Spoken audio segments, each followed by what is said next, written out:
Nous avons vu dans les précédentes unités que l'authentification a pour objectif de sécuriser l'accès de vos comptes de messagerie, de vos appareils électroniques ou d'autres services en ligne.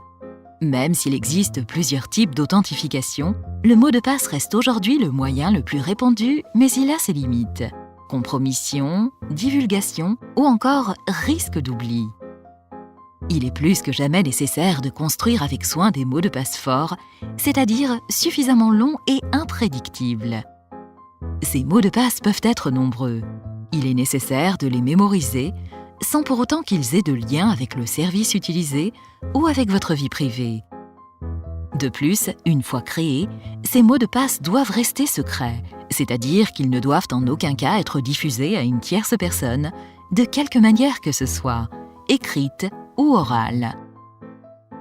Rappelons également qu'il est nécessaire de prendre des précautions supplémentaires lorsque vous saisissez votre mot de passe sur un ordinateur public. Enfin, pour rester sécurisé, vous devez disposer d'un moyen permettant de changer vos mots de passe. Il peut être utile en effet de forcer le renouvellement, par exemple une fois par an, pour tester le mécanisme.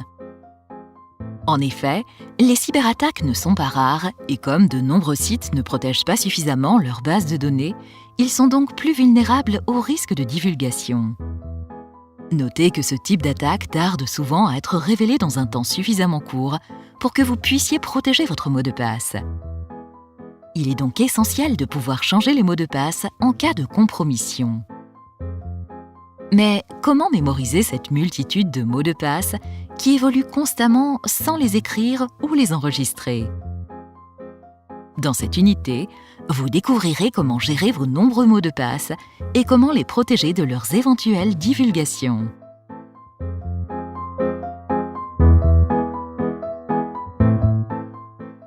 Pour mission de coordonner l'action interministérielle en travaillant aux côtés des autres grands acteurs de la cyber.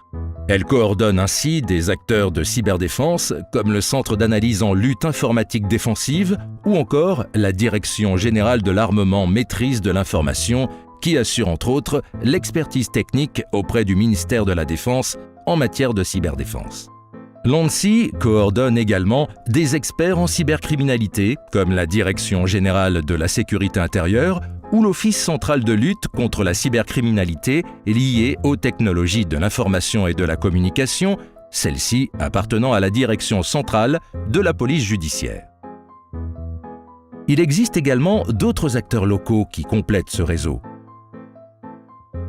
La Commission nationale informatique et liberté, la CNIL, accompagne les professionnels dans leur mise en conformité et aide les particuliers à maîtriser leurs données personnelles et à exercer leurs droits. Cette unité s'adresse aux utilisateurs en milieu professionnel. À ce titre, votre entreprise est également chargée de maintenir un bon niveau de sécurité pour vous protéger des malveillances. Si vous travaillez dans une entreprise portant le statut d'opérateur d'importance vitale, OIV, notez que celle-ci se doit de renforcer sa sécurité, puisqu'elle exploite ou utilise des installations jugées indispensables pour la survie de la nation.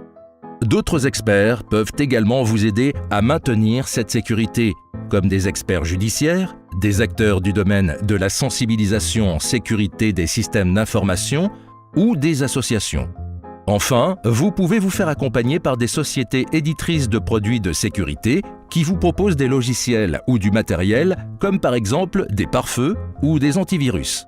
Tous ces acteurs, qu'ils soient publics ou privés, collaborent dans l'écosystème de la cybersécurité pour partager des informations sur les vulnérabilités ou les attaques et leur collaboration est encouragée par l'ANSSI.